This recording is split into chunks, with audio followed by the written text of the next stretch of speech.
Good morning dear students. Last ಕ್ಲಾಸಲ್ಲಿ ನನಗೆ ಈ ಐಸೋಮೆಟ್ರಿಕ್ ಡ್ರಾಯಿಂಗ್ನ ಹಾಕೋದನ್ನ ಹೇಳ್ಕೊಟ್ಟಿದ್ದೀನಿ. ಈ ಐಸೋಮೆಟ್ರಿಕ್ ಡ್ರಾಯಿಂಗ್ಗೆ ಕ್ವಶನ್ ಹೀಗೆ ಕೊಡ್ತಾನೆ, draw the orthographic projection as following isometric projection in third angle projection in scale 1:2. ಇದುವರೆಗೂ ಎಲ್ಲ ಡ್ರಾಯಿಂಗ್ಸ್ನ ಹೇಳ್ಕೊಟ್ಟಿರೋದು ನಾನು ನಿಮಗೆ 1:1 ಹೇಳ್ಕೊಟ್ಟಿದ್ದೀನಿ. ಈ ಡ್ರಾಯಿಂಗ್ ಲಾಸ್ಟ್ ಕ್ಲಾಸಲ್ಲಿ ನಿಮಗೆ ಹೇಳಿದ್ದೆ ನಾನು. ನೆಕ್ಸ್ಟ್ ಡ್ರಾಯಿಂಗ್ನ 1:2 ಹಾಕೋದು ಹೇಗೆ, ಅಕಸ್ಮಾತಲ್ಲಿ ಕ್ವಶನ್ ಪೇಪರಲ್ಲಿ ಕೊಟ್ಟ ಈ ಡ್ರಾಯಿಂಗು ತುಂಬ ದೊಡ್ಡದಾಗಿತ್ತು ಅಂದರೆ ಅದನ್ನು ಸೈಜ್ನ 1:2 ಸ್ಕೇಲ್ನ ಮಾಡೋಕ್ಕೆ ಹೇಳ್ತಾನೆ. ಅದೇ ರೀತಿಯಾಗಿ ಎಲಿವೇಷನ್ನು, ಪ್ಲ್ಯಾನು, ಸೈಡ್ ವ್ಯೂನ ಡ್ರಾ ಮಾಡೋದು ಹೇಗೆ. ಇಲ್ಲಿ ಆರ್ಥೋಗ್ರಫಿ ಪ್ರೊಜೆಕ್ಷನ್ನು ಥರ್ಡ್ ಆ್ಯಂಗಲ್ ಪ್ರೊಜೆಕ್ಷನಲ್ಲೇ ಇದೆ. ಫಸ್ಟ್ ಈ ಡ್ರಾಯಿಂಗ್ನ ಅಬ್ಸರ್ವ್ ಮಾಡಿ ನೋಡಿ. Total length 100, width 60 mm, height 60 mm ಇದೆ. ಈ ಕಡೆ 40 mm ಇದೆ.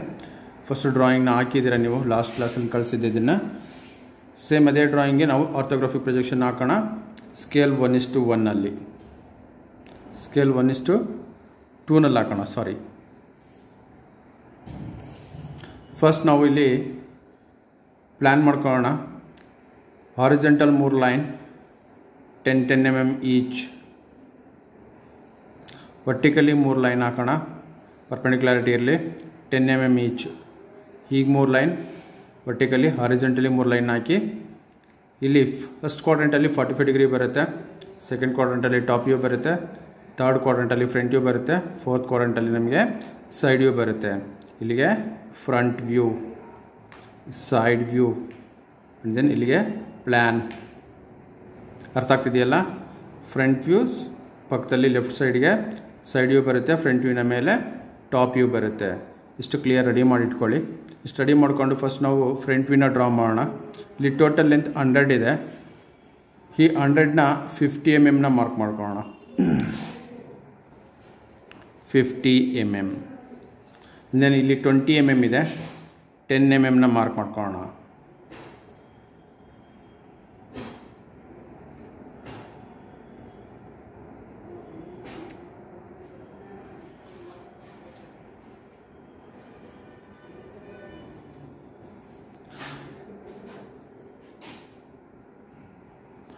$50 mm ಆ್ಯಂಡ್ ದೆನ್ 10 mm. ಅಂದರೆ ಇದು 100 ಇರೋದು 50 ಆಗುತ್ತೆ, 20 ಇರೋದು 10 mm ಆಗುತ್ತೆ.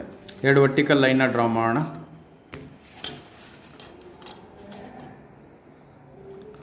ಈ ಫಸ್ಟ್ ನೀವು ರೆಫರೆನ್ಸ್ ತೊಗೋಬೇಕಾಗಿರೋದು ಈ ಲೈನ್ ಏನಿದೆ, ನೀವು ವರ್ಟಿಕಲ್ ಲೈನ್ 3 ಲೈನ್ ಹಾಕಿರ್ತೀರಲ್ಲ, ಆ ಲೈನ್ಗೆ ಪ್ಯಾರಲಲ್ ಆಗಿ ಬೇಸ್ ಮಾಡಿಕೊಂಡು 10 mm ಮಾರ್ಕ್ ಮಾಡಿರಲ್ಲ, ಅಲ್ಲಿಂದ ಒಂದು ಲೈನ್ ಹಾಕಿ ಫ್ರಂಟ್ ವ್ಯೂ ಮತ್ತು ಟಾಪ್ ವ್ಯೂ ಕಡೆಗೆ ಹೋಗಲಿ.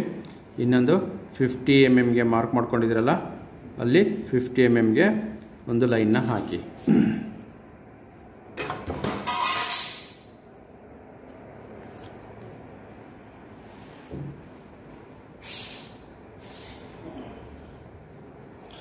ನೆಕ್ಸ್ಟ್ ಹೈಟ್ ಬಂದು ನಿಮಗೆ 60 mm ಇದೆ, ಅಲ್ಲಿ ನಮಗೆ 30 mm ಆಗುತ್ತೆ.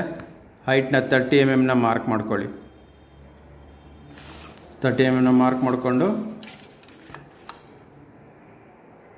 ಈ ಹಾರಿಜೆಂಟಲ್ ಲೈನ್ಗೆ ಪ್ಯಾರಲಲ್ ಆಗಿ ಲೈನ್ನ ಡ್ರಾ ಮಾಡಿ.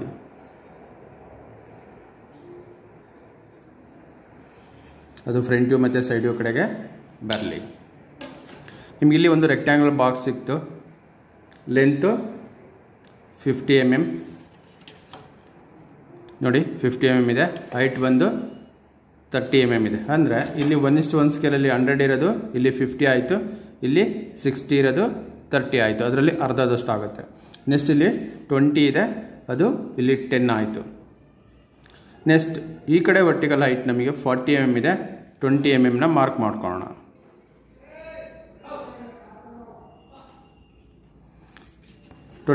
ಮಾರ್ಕ್ ಮಾಡಿ ಈ ಹಾರಿಜೆಂಟಲ್ ಲೈನ್ ಏನಿದೆ ಆ ಲೈನ್ಗೆ ಪ್ಯಾರಲಲ್ ಆಗಿ ಲೈನ್ನ ಡ್ರಾ ಮಾಡೋಣ. ಅದು ಫ್ರಂಟ್ ವ್ಯೂ ಮತ್ತು ಸೈಡ್ ವ್ಯೂ ಕಡೆಗೆ ಬರಲಿ. ಚಿಕ್ಕದಾಗಿ ಕಾಣುತ್ತೆ, ಪರವಾಗಿಲ್ಲ. ನಿಮಗೆ ನೋಡ್ಕೊಳ್ಳಿ 1:2 ಸ್ಕೇಲ್ಗೆ ಹೇಗೆ ಡ್ರಾ ಮಾಡೋದು ಅಂತ. ಇಲ್ಲಿ 100 ಇರೋದು 50 ಆಯಿತು, 60 ಇರೋದು 30 ಆಯಿತು, 40 ಇರೋದು 20 ಆಯಿತು, 20 ಇರೋದು 10 ಆಗಿದೆ. ಇಷ್ಟಾದಮೇಲೆ ಈ ಹೋಲ್ ಸೆಂಟರ್ನ ಮಾರ್ಕ್ ಮಾಡೋಣ. 60 ಇದೆ, ನಾವಿಲ್ಲಿ 30ಗೆ ಮಾರ್ಕ್ ಮಾಡೋಣ.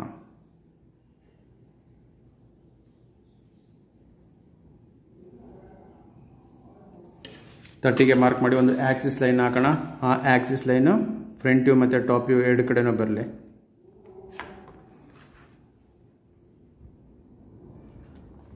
ಚೈನ್ ತಿನ್ ಲೈನ್ ಹಾಕಿ ಫ್ರಂಟ್ ವ್ಯೂ ಮತ್ತು ಟಾಪ್ ವ್ಯೂ ಕಡೆಗೆ ಎರಡು ಕಡೆನೂ ಲೈನ್ನ ಡ್ರಾ ಮಾಡ್ತಾ ಇದ್ದೀನಿ ನೋಡಿ. ನೆಕ್ಸ್ಟ್ ಈ ಹೋಲ್ ಹೈಟ್ ಬಂದು ಸೆಂಟರ್ ಆಫ್ ದ ಹೋಲ್ಗೆ ಬೇಸಿಂದ ಬಾಟಮಿಂದ 20 mm ಇದೆ. 10 mmಗೆ ಮಾರ್ಕ್ ಮಾಡಿ.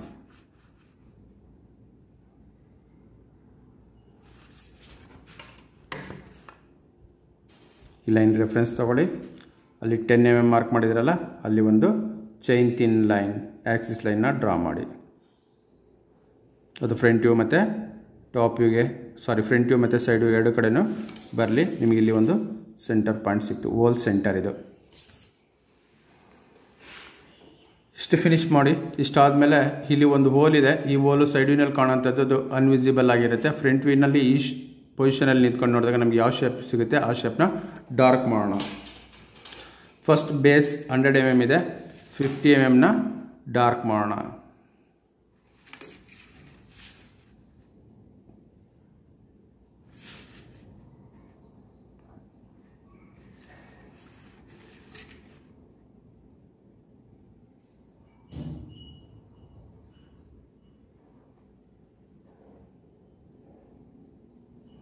ನೆಕ್ಸ್ಟ್ ಈ ವರ್ಟಿಕಲ್ ಹೈಟ್ 60 mm 30 mmನ ಡಾರ್ಕ್ ಮಾಡೋಣ.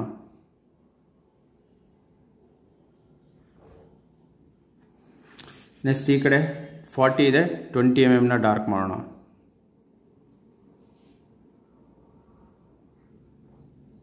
ಈಗೇನು ಮತ್ತೆ ಇದು ಸ್ಟ್ರೈಟ್ ಲೈನ್ 20 mm ಇದೆ, 10 mmನ ಡಾರ್ಕ್ ಮಾಡೋಣ.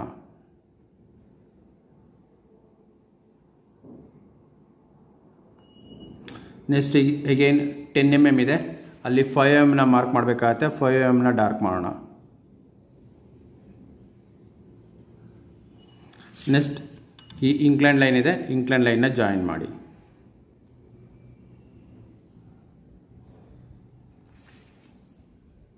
ಕಾಣಿಸ್ತಾ ಇದೆಯಲ್ಲ ಡಿಯರ್ ಸ್ಟೂಡೆಂಟ್ಸ್. ಇಷ್ಟಾದಮೇಲೆ ನಾವು ಸರ್ಕಲ್ನ ಹಾಕೋಣ. ಇಲ್ಲಿ ಡಯಾಮೀಟರ್ 20 ಇದೆ, ನಾವಿಲ್ಲಿ ಡಯಾಮೀಟರ್ 10ಗೆ ಹಾಕಬೇಕಾಗುತ್ತೆ 1:2 ಸ್ಕೇಲಲ್ಲಿ. ಇಲ್ಲಿ ನಾವು 10 ರೇಡಿಯಸ್ನ ತೊಗೊಳೋದು ಬದಲು 5 mm ರೇಡಿಯಸ್ನ ತೊಗೊಳ್ಳೋಣ.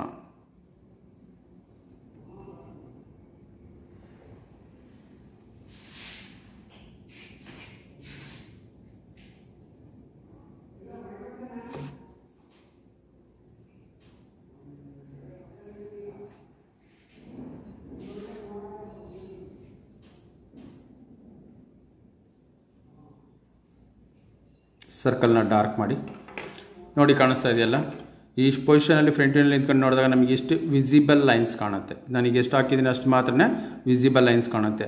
ಅಂದರೆ ಅನ್ವಿಸಿಬಲ್ ಲೈನ್ಸ್ ಅದನ್ನು ನಾವು ಡಾಟೆಡ್ ಲೈನಾಗಿ ಹಾಕ್ತಾ ಹೋಗ್ತೀವಿ ನೋಡಿ. ಫಸ್ಟ್ ಈ ಲೈನ್ ಕಾಣಿಸ್ತಾ ಇದೆಯಲ್ಲ, ಇದು ಈ ಐಸೋಮೆಟ್ರಿಕ್ ಲೈನು ನಮಗೆ ಕಾಣೋದಿಲ್ಲ ಫ್ರಂಟ್ ವ್ಯೂನಲ್ಲಿ ನಿಂತ್ಕೊಂಡು ನೋಡಿದಾಗ. ಇದನ್ನು ಅನ್ವಿಸಿಬಲ್ ಲೈನ್ ಆಗಿರುತ್ತೆ, ಆ ಲೈನ್ನ ಡಾಟೆಡ್ ಮಾಡ್ತೀನಿ.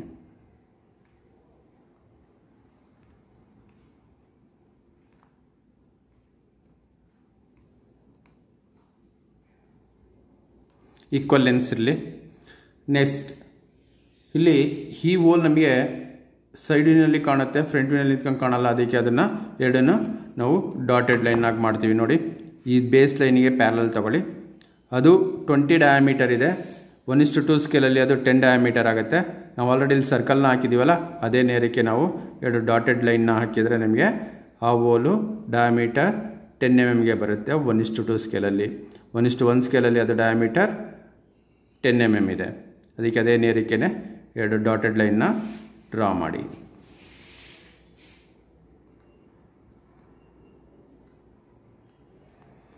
ಕ್ಲಿಯರ್? 3 ಡಾಟೆಡ್ ಲೈನ್ಸ್ ಬರುತ್ತೆ ಫ್ರಂಟ್ ವ್ಯೂನಲ್ಲಿ, ನೋಡ್ಕೊಳ್ಳಿ. ನೆಕ್ಸ್ಟ್ ಟಾಪ್ ವ್ಯೂಗೆ ಹೋಗೋಣ. ಟಾಪ್ ವ್ಯೂನಲ್ಲಿ ಲೈನ್ನ ಪ್ರೊಜೆಕ್ಟ್ ಮಾಡ್ಕೊಂಡಿದ್ದೀವಿ ಆಲ್ರೆಡಿ ಎಲ್ಲದನ್ನು. ಈ ಪೊಸಿಷನ್ ಇಟ್ಕೊಂಡು ಟಾಪ್ ವ್ಯೂ ನೋಡಿದರೆ ಬಿಡುತ್ತೆ ನಮಗೆ 60 mm ಇದೆ. ಅದಕ್ಕೆ ನಾವು ಈ ಕಾರ್ನರಿಂದ 30 mmನ ಮಾರ್ಕ್ ಮಾಡೋಣ.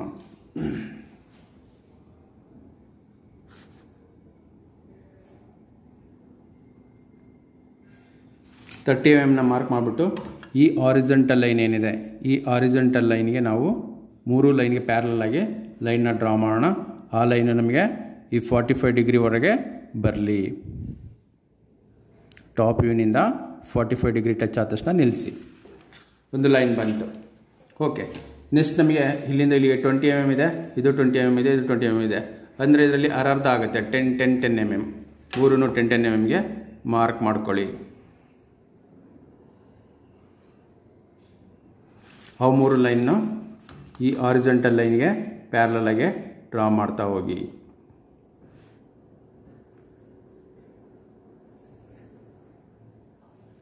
ಅದು 45 ಡಿಗ್ರಿ ಲೈನ್ಗೆ ಬಂದು ಟಚ್ ಆಗಲಿ.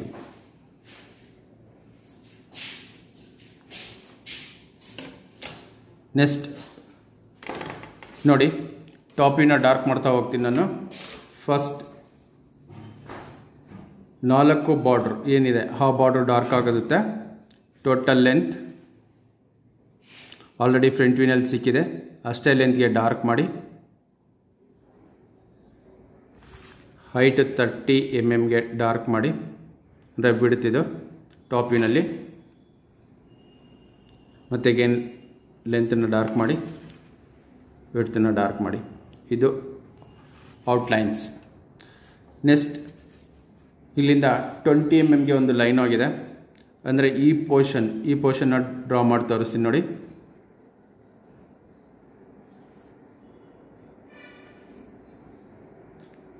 ಇದು 20 mm ಇದೆ, 1:2 ಸ್ಕೇಲಲ್ಲಿ 10 ಆಗುತ್ತೆ.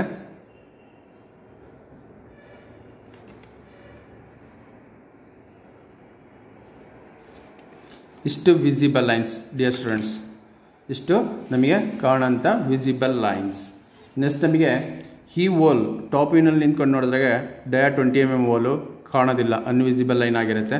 ಆ ಲೈನ್ನ ಡಾಟೆಡ್ ಮಾಡಬೇಕಾದ್ರೆ ಅಂದರೆ ಇದು ಕರೆಕ್ಟಾಗಿ ಎಕ್ಸಾಕ್ಟ್ ಸೆಂಟರ್ ಆಕ್ಸಿಸ್ ಲೈನು ಹಾಕ್ಬಿಡ್ತೀನಿ ನೋಡಿ.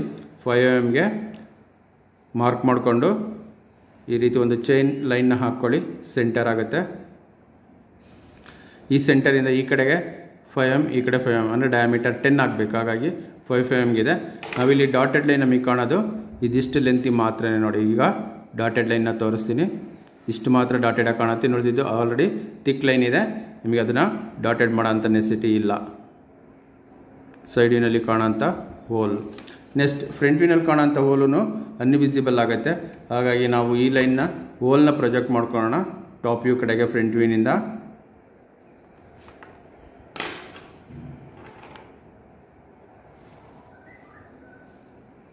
ಹೋಲಿಂದ 2 ಲೈನ್ಸ್ನ ಪ್ರೊಜೆಕ್ಟ್ ಮಾಡಿಕೊಂಡು ಆ 2 ಲೈನ್ನ overall length through hole ಅಂತ ಕೊಟ್ಟಿದ್ದಾನೆ, ಅದಕ್ಕೋಸ್ಕರ ನಾವು ಈ ಲೈನ್ನ ಡಾಟೆಡ್ ಮಾಡೋಣ. ನೆಕ್ಸ್ಟ್ ಈ ಕಡೆನೂ ಅಷ್ಟೇ ಇದನ್ನು ಡಾಟೆಡ್ ಮಾಡೋಣ. ಅಲ್ಲಿ 1:1 ಸ್ಕೇಲ್ಗೆ ಡಯಾ 20 ಇದೆ, ಇಲ್ಲಿ ಡಯಾ 10 mm ಬರುತ್ತೆ. Okay dear students, top view clear ಆಯಿತು. ಈಗ ಟಾಪ್ ವ್ಯೂನಿಂದ ಫ್ರಂಟ್ ವ್ಯೂ ಮತ್ತು ಟಾಪ್ ವ್ಯೂ ಕ್ಲಿಯರ್ ಆದಮೇಲೆ ನಾವು ಸೈಡ್ ವ್ಯೂಗೆ ಬರೋಣ. ಸೈಡ್ ವ್ಯೂಗೆ ಈ 45 ಡಿಗ್ರಿ ಲೈನ್ಗೆ ಏನು ಟಚ್ ಆಗಿದೆ ಲೈನ್ಸ್, ಟಾಪ್ ವ್ಯೂನಿಂದ ಬಂದಿರೋ ಅಂಥ ಲೈನ್ಸ್ಗಳನ್ನ ಸೈಡ್ ವ್ಯೂ ಕಡೆಗೆ ಪ್ರೊಜೆಕ್ಟ್ ಮಾಡ್ಕೊಳ್ಳೋಣ.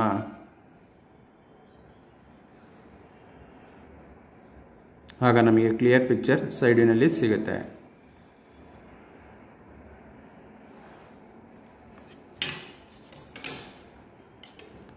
ಇಲ್ಲಿ ಸೈಡ್ ನಿಂತ್ಕೊಂಡು ನೋಡಿದಾಗ ನಮಗೆ ಈ ಒಂದು ರೆಕ್ಟ್ಯಾಂಗ್ಯುಲರ್ ಬಾಕ್ಸು ಡಾರ್ಕ್ ಆಗುತ್ತೆ. ಇಲ್ಲಿ ನಮಗೆ 60 mm ಇರೋದು, ಇಲ್ಲಿ ನಮಗೆ 30 mm ಸಿಗುತ್ತೆ ನೋಡಿ. ಈ 30 mm ಡಾರ್ಕ್ ಮಾಡೋಣ. ಫಸ್ಟ್ ಹೈಟ್ ಬಂದು 20 mm, ಅಂದರೆ 40 mm ಇದೆ, ಅದು ನಮಗೆ 20 mm ಡಾರ್ಕ್ ಆಗುತ್ತೆ. ಈ ಕಡೆ ಎಂಡಲ್ಲೂ 20 mm ಡಾರ್ಕ್ ಆಗುತ್ತೆ. ನೆಕ್ಸ್ಟ್ ಇದು ಕ್ಲೋಸ್ ಆಗಿ ರೆಕ್ಟ್ಯಾಂಗ್ಯುಲರ್ ಬಾಕ್ಸ್ ಆಗುತ್ತೆ ನೋಡಿ. ನೆಕ್ಸ್ಟ್ ಈ ಒಂದು 2 ಬ್ಲಾಕ್ಗಳು ಕಾಣುತ್ತೆ, ಅದನ್ನು ಡಾರ್ಕ್ ಮಾಡೋಣ ನೋಡಿ ಡಿಯರ್ ಸ್ಟೂಡೆಂಟ್ಸ್. ಇಲ್ಲಿ 5 mm ಹೈಟ್, ಅಂದರೆ ಇಲ್ಲಿ ನಮಗೆ 10 mm ಹೈಟ್ನ ಕೊಟ್ಟಿದ್ದಾನೆ, ಅದು ಇಲ್ಲಿ 5 mm ಹೈಟಾಗಿ ಕಾಣಿಸ್ತಿದೆ. ಇಲ್ಲಿ ಒಂದು ಲೈನ್ನ ಪ್ರೊಜೆಕ್ಟ್ ಮಾಡ್ಕೊಳ್ಳಿ, 5 mm ಹೈಟಿಗಿಂದ ಒಂದು ಲೈನ್ನ ಪ್ರೊಜೆಕ್ಟ್ ಮಾಡ್ಕೊಳ್ಳಿ. ಇಲ್ಲಿ ನಮಗೆ 20 mm ವಿಡ್ತ್ 10 mm ಹೈಟ್ ಇದೆ, ಅದಕ್ಕೋಸ್ಕರ ನಾವಿಲ್ಲಿ 10 mm ವಿಡ್ತ್ 5 mm ಹೈಟ್ಗೆ ಡಾರ್ಕ್ ಮಾಡೋಣ.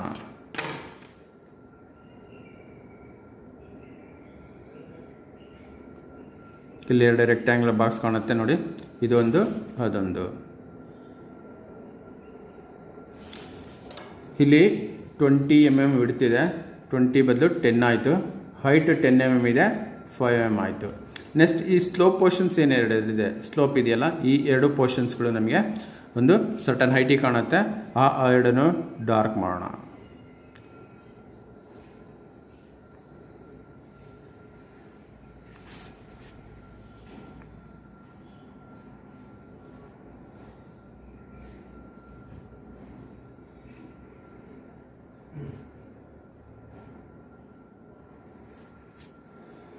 ನೋಡಿ ಡಿಸ್ಟೆನ್ಸ್ ಕಂಪ್ಲೀಟ್ ಆಯಿತು. ಸೈಡ್ ವ್ಯೂನು ಇಲ್ಲಿ ನಮಗೆ ಒಂದು ಮಿಸ್ಸಿಂಗ್ ಇದೆ, ಹೋಲ್ ಸೆಂಟರ್ನ ಮಾಡ್ಕೋಬೇಕು. ಹೋಲ್ನ ಸೆಂಟರ್ ಮಾಡ್ಕೊಳಕ್ಕೆ ನಾವು ಈ ಸೆಂಟರ್ ಆಫ್ ದ ಹೋಲಿಂದ ಲೈನ್ನ ಪ್ರೊಜೆಕ್ಟ್ ಮಾಡ್ಕೊಂಡಿದ್ದೀವಿ. ಈ ಒಂದು ಸೆಂಟರ್ ಹೋಲಿಂದ ಲೈನ್ ಪ್ರೊಜೆಕ್ಟ್ ಮಾಡ್ಕೊಳ್ಳೋಣ. ಸೈಡ್ ವ್ಯೂ ಕಡೆಗೆ ಲೈನ್ನ ಪ್ಯಾರಲ್ ಇಟ್ಕೊಂಡು ಒಂದು ಆಕ್ಸಿಸ್ ಲೈನ್ನ ಹಾಕಿ ಇಲ್ಲಿ ಒಂದು ಸೆಂಟರ್ ಪಾಯಿಂಟ್ ಸಿಗುತ್ತೆ. ಚೈನ್ ಲೈನ್ನ ಡ್ರಾ ಮಾಡಿ ಆದಮೇಲೆ ಅಷ್ಟೇ 5 ರೇಡಿಯಸ್ನ ತೊಗೊಂಡು, ಏಕೆಂದರೆ ಇದು ಡಯಾಮೀಟರ್ 20 ಇದೆ 1:1 ಸ್ಕೇಲಲ್ಲಿ, ಅದೇ 1:2 ಸ್ಕೇಲಲ್ಲಿ ಡಯಾ 10 ಆಗುತ್ತೆ. ಹಾಗಾಗಿ ನಾವು 5 mm ರೇಡಿಯಸ್ನ ತೊಗೊಂಡು ಸರ್ಕಲ್ನ ಡ್ರಾ ಮಾಡೋಣ.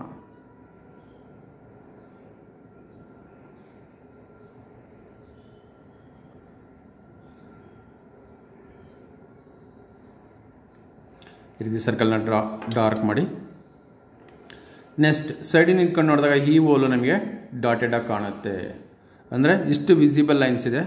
ಅನ್ವಿಸಿಬಲ್ ಲೈನ್ಸ್ ನಮಗೆ ಈ ಲೈನಲ್ಲಿ ಫ್ರಂಟ್ ವ್ಯೂನಿಂದ ಕಾಣೋಂಥ ಹೋಲು ನಮಗೆ ಅನ್ವಿಸಿಬಲ್ ಆಗಿರುತ್ತೆ. ಹಾಗಾಗಿ ಆ ಲೈನ್ನ ನಾವು ಪ್ರೊಜೆಕ್ಟ್ ಮಾಡಿಕೊಂಡು ಡಾಟೆಡ್ ಲೈನ್ನ ಡ್ರಾ ಮಾಡೋಣ.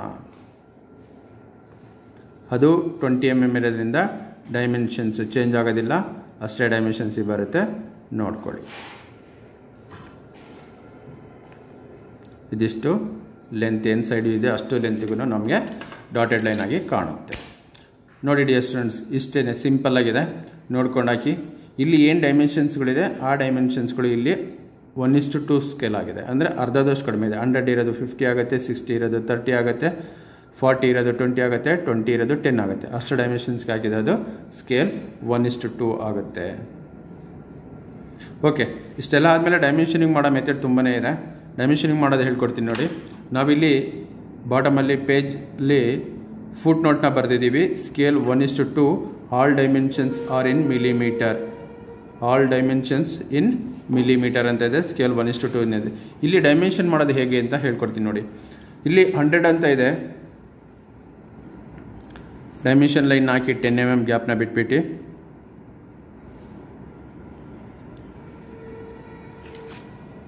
ಹ್ಯಾರೈಟ್ಸ್ನ ಹಾಕಿ ಇಲ್ಲಿ ಡೈಮೆನ್ಷನ್ ವ್ಯಾಲ್ಯೂಸ್ಗಳನ್ನ ನಾವು ಐಸೋಮೆಟ್ರಿಕ್ ಡ್ರಾಯಿಂಗಲ್ಲಿ ಎಷ್ಟಿರುತ್ತೆ ಅಷ್ಟೇ ಬರೀಬೇಕಾಗತ್ತೆ ಸ್ಟೂಡೆಂಟ್ಸ್. 100 ಇದ್ದರೆ 100 ಬರೀಬೇಕು. ಇಲ್ಲಿ ವಿಡ್ತ್ ಸೈಡ್ ವ್ಯೂನಲ್ಲಿ 60 mm ಇದ್ದರೆ 60 mm ಬರೀಬೇಕು. ಹೈಟು 60 mm ಇದೆ, ಹೈಟ್ನು 60 mm ಬರೀಬೇಕು. ಏನು ಸರ್ ಡ್ರಾಯಿಂಗ್ ಎಲ್ಲ ನೀವು 1:2 ಸ್ಕೇಲ್ ಆಗ್ತಿದ್ದೀವಿ ಅಂತೀರಾ, ಅರ್ಧದಷ್ಟು ಡೈಮೆನ್ಷನ್ಸ್ಗಳನ್ನ ಮಾತ್ರ ಚೇಂಜ್ ಮಾಡ್ತೀರಾ, ಇಲ್ಲಿ ವ್ಯಾಲ್ಯೂಸ್ಗಳನ್ನ ಚೇಂಜ್ ಮಾಡಲ್ಲ ಅಂತ ಕೇಳ್ಬೋದು. ಬಟ್ ಇಲ್ಲಿ ವ್ಯಾಲ್ಯೂಸನ್ನು ಚೇಂಜ್ ಮಾಡೋಂಗಿಲ್ಲ, ಪ್ರೊಸೀಜರ್ ಅದೇ ರೀತಿ ಇದೆ. ನೀವಿಲ್ಲಿ ಡೈಮೆನ್ಷನ್ ವ್ಯಾಲ್ಯೂಸ್ನ ಏನು ಬರೀತೀರಾ ಐಸೋಮೆಟ್ರಿಕ್ ಡ್ರಾಯಿಂಗಲ್ಲಿ ಇರುತ್ತೆ ಅಷ್ಟೇ ಡೈಮೆನ್ಷನ್ ವ್ಯಾಲ್ಯೂಸ್ಗಳನ್ನ ಹಾಗೇ ಬರೀಬೇಕು. ನ್ಯೂಮೆರಿಕಲ್ ವ್ಯಾಲ್ಯೂಸ್ ಚೇಂಜ್ ಆಗಲ್ಲ, ಬಟ್ ಫುಟ್ ನೋಟ್ ಮಾತ್ರ ಚೇಂಜ್ ಆಗುತ್ತೆ. ಇಲ್ಲಿ 1:1 ಸ್ಕೇಲಲ್ಲಿದೆ, ನಾವು ಆ್ಯಸ್ ಪರ್ ದ ಡೈಮೆನ್ಷನ್ಸ್ ಡ್ರಾಯಿಂಗ್ನ ಡ್ರಾ ಮಾಡಿದ್ದೀವಿ. ಇಲ್ಲಿ 100 mm 100 mm ಇರುತ್ತೆ, ಇಲ್ಲಿ 100 mm ಅಂದರೆ 50 mm ಇರುತ್ತೆ 1:2 ಸ್ಕೇಲಲ್ಲಿ. ಇಷ್ಟೇ ಮೇನ್ ಡಿಫ್ರೆನ್ಸ್ ಡೈಮೆನ್ಷನಿಂಗ್ ಮಾಡೋದು. ಅರ್ಥ ಆಗ್ತಿಲ್ಲ dear students? Yes, let us see dear students. ನೋಡಿ ಇಲ್ಲಿ ಡೈಮೆನ್ಷನ್ ಮಾಡಿರೋದಷ್ಟು ಇಲ್ಲಿ ಡೈಮೆನ್ಷನ್ಸ್ಗಳನ್ನ ಟ್ರಾನ್ಸ್ಫರ್ ಮಾಡಿದ್ದೀನಿ. ಇಲ್ಲಿ ನ್ಯೂಮೆರಿಕಲ್ ವ್ಯಾಲ್ಯೂಸ್ನ 100 ಇರೋದನ್ನು 100 ಅಂತಲೇ ಬರೆದಿದ್ದೀವಿ, ಬಟ್ ಫುಟ್ ನೋಟ್ ಮಾತ್ರ ಚೇಂಜ್ ಆಗಿದೆ 1:2 ಅಂತ. ಇಲ್ಲಿ ಏನು ಡೈಮೆನ್ಷನ್ಸ್ಗಳಿದೆ ಅಷ್ಟು ಡೈಮೆನ್ಷನ್ಸ್ಗಳನ್ನ ಐಸೋಮೆಟ್ರಿಕ್ಕಿಂದ ಆರ್ಥೋಗ್ರಾಫಿಗೆ ಟ್ರಾನ್ಸ್ಫರ್ ಮಾಡಿದ್ದೀವಿ. ಎಲ್ಲ ಡೈಮೆನ್ಷನ್ಸ್ಗಳನ್ನ ನೀಟಾಗಿ ಮಾಡಿದ್ದೀವಿ, ನೋಡ್ಕೊಳ್ಳಿ. ಇದೇ ರೀತಿಯಾಗಿ first dimension line 10 mm gap ಇರಲಿ. ಫಸ್ಟ್ ಡೈಮೆನ್ಷನ್ ಲೈನ್ 10 mm ಇದ್ದು ಸೆಕೆಂಡ್ ಡೈಮೆನ್ಷನ್ ಲೈನ್ಗೆ 8 mm ಗ್ಯಾಪ್ಗೆ ಡೈಮೆನ್ಷನ್ ಲೈನ್ ಹಾಕಿ ಆ್ಯರೈಟ್ಸ್ನ ಹಾಕಿ ನ್ಯೂಮೆರಿಕಲ್ ವ್ಯಾಲ್ಯೂಸ್ ಅಷ್ಟನ್ನು ಬರೀರಿ. ಬರೆದಾದ್ಮೇಲೆ ಇಲ್ಲಿ ನೀವು ಹೆಡಿಂಗ್ಸ್ಗಳನ್ನ ಹಾಕಬೇಕಾಗತ್ತೆ. Elevation nothing but front view ಅಂತಲೂ ಕರಿತೀವಿ, ಎಲಿವೇಶನ್ ಅಂತಲೂ ಕರಿತೀವಿ. ಫ್ರಂಟ್ ವ್ಯೂನ ಕೆಳಗೆ 2 ಪ್ಯಾರಲ್ ಲೈನ್ ಹಾಕೊಂಡು ಕ್ಯಾಪಿಟಲ್ ಲೆಟರ್ಸಲ್ಲಿ ಹೆಡಿಂಗ್ನ ಹಾಕಿ, ಅದ್ರ ಪಕ್ಕದಲ್ಲಿ ಲೆಫ್ಟ್ ಸೈಡಲ್ಲಿ ಸೈಡ್ ವ್ಯೂನ ಹೆಡಿಂಗ್ನ ಹಾಕಿದೆ ನೋಡಿ. 2 ಪ್ಯಾರಲ್ ಲೈನ್ ಹಾಕಿ ಕ್ಯಾಪಿಟಲ್ ಲೆಟರ್ಸಲ್ಲಿ ಸೈಡ್ ವ್ಯೂನ ಹಾಕಿ. ಫ್ರಂಟ್ ವ್ಯೂನ ಮೇಲೆ ಪ್ಲ್ಯಾನ್ ಅಂತ ಇದೆ. Plan nothing but top view. ಪ್ಲ್ಯಾನ್ಗೆ ಇನ್ನೊಂದು ಹೆಸರು ಟಾಪ್ ವ್ಯೂ ಅಂತ ಕರಿತೀವಿ, ಕನ್ಫ್ಯೂಷನ್ ಮಾಡ್ಕೊಳಕ್ಕೆ ಹೋಗ್ಬೇಡಿ. ಟಾಪ್ ಅಂದ್ರೂ ಅದನ್ನೇ, ಪ್ಲ್ಯಾನ್ ಅಂದ್ರೂ ಅದನ್ನೇ, ಎಲಿವೇಶನ್ ಅಂದ್ರೂ ಒಂದೇ, ಫ್ರಂಟ್ ವ್ಯೂ ಅಂದ್ರೂ ಒಂದೇ. ಇಷ್ಟು ಹೆಡಿಂಗ್ಸ್ಗಳನ್ನ ಹಾಕಿ ಫುಟ್ ನೋಟ್ನ ಮರಿಬೇಡಿ, ಬರೆಯೋದನ್ನ ಮರೆತು ಮತ್ತು ಕನ್ಫ್ಯೂಷನ್ ಮಾಡ್ಕೊಳಕ್ಕೆ ಹೋಗಬೇಡಿ. ಇದಿದ್ರೇ ಈ ಫುಟ್ ನೋಟ್ ಇದ್ರೇ 1:2 ಸ್ಕೇಲ್ ಅಂದರೆ ಇದಕ್ಕೆ ವ್ಯಾಲ್ಯೂ ಸಿಗುತ್ತಿಲ್ಲ ಅಂದರೆ ಕನ್ಫ್ಯೂಷನ್ ಆಗುತ್ತೆ. ನೋಡ್ಕೊಳ್ಳಿ, ಇದಕ್ಕೆ ಫುಟ್ ನೋಟ್ ಬಂದು scale 1:1, all dimensions are in millimetre. ಆರ್ಥೋಗ್ರಫಿ ಪ್ರೊಜೆಕ್ಷನ್ಗೆ foot note ಬಂದು scale 1:2, all dimensions in millimetre. ಈ ರೀತಿ ಹೆಡಿಂಗ್ಸ್ಗಳನ್ನ ಹಾಕಿ ನೀಟಾಗಿ ಡೈಮೆನ್ಷನಿಂಗ್ ಮಾಡಿ. ಇಲ್ಲಿ ಎಕ್ಸ್ಟ್ರಾ ಲೈನ್ಸ್, ಅನ್ವಾಂಟೆಡ್ ಲೈನ್ಸ್ ಇದ್ದರೆ ಸುತ್ತ ಬಾರ್ಡ್ರಲ್ಲಿ ಟ್ರಿಮ್ಮಿಂಗ್ ಮಾಡಿ.